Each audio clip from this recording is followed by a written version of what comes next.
Exodus 4. Moses answered, "What if they do not believe me or listen to me and say, 'The Lord did not appear to you'?" Then the Lord said to him, "What is that in your hand?" "A staff," he replied. The Lord said, Throw it on the ground." Moses threw it on the ground, and it became a snake. And he ran from it. Then the Lord said to him, "Reach out your hand and take it by the tail."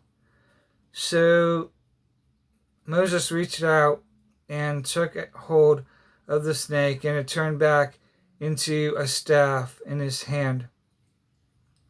"This," said the Lord, "is so that they may believe that the Lord, the God of their fathers, the God of Abraham, the God of Isaac, and the God of Jacob, has appeared to you." Then the Lord said, "Put your hand inside your cloak." So Moses put his hand into his cloak, and when he took it out, it was leprous, like snow.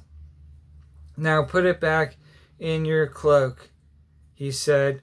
So Moses put it back into his cloak, and when he took it out, it was restored, like the rest of his flesh.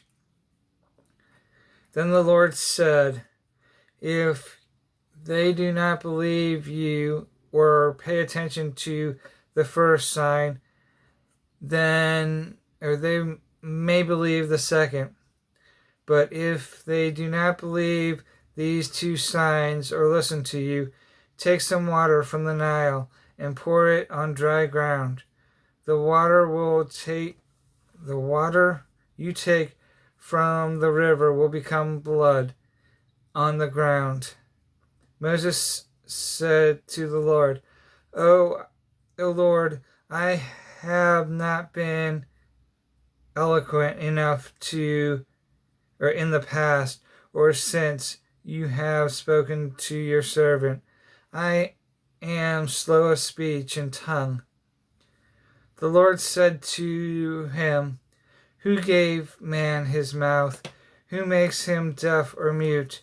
Who gives him sight or makes him blind? Is it not I, the Lord? Now go, I will help you speak, and will teach you what to say." But Moses said, "O Lord, please send someone else to do this." Then the Lord's anger burned against Moses, and he said, "What about your brother, Aaron, the Levite? I know he can speak well. He is already on his way to meet you, and his heart will be glad when he sees you. You shall speak to him and put words in his mouth. I will help both of you speak and will teach you what to do. He will speak to the people for you, and it will be as if he were your mouth and as if you were God to him. But take this staff in your hand so you can perform miraculous signs with it."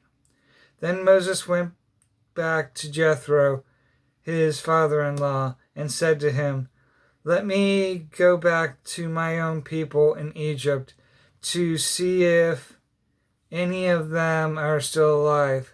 Jethro said, "Go, I wish you well." Now the Lord had said to Moses in Midian, "Go back to Egypt, for all the men who wanted to kill you are dead." So Moses took his wife and sons, put them on a donkey, and started back to Egypt. and he took the staff of God in his hand. The Lord said to Moses,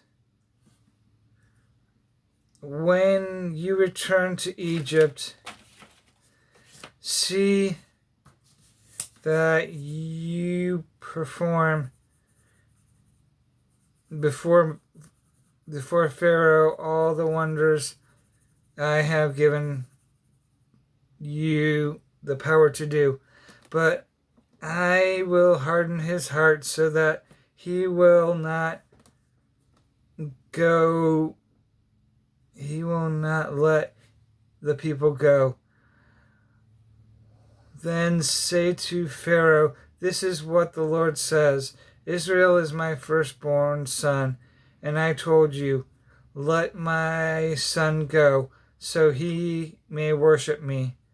But you refused to let him go, so I will kill your firstborn son.'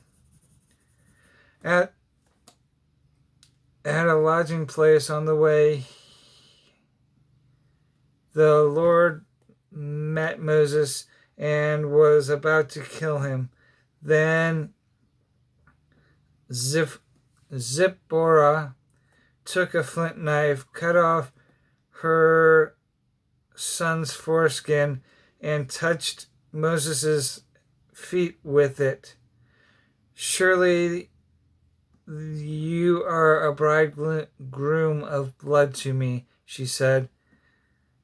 So the Lord let him alone. At the time she said,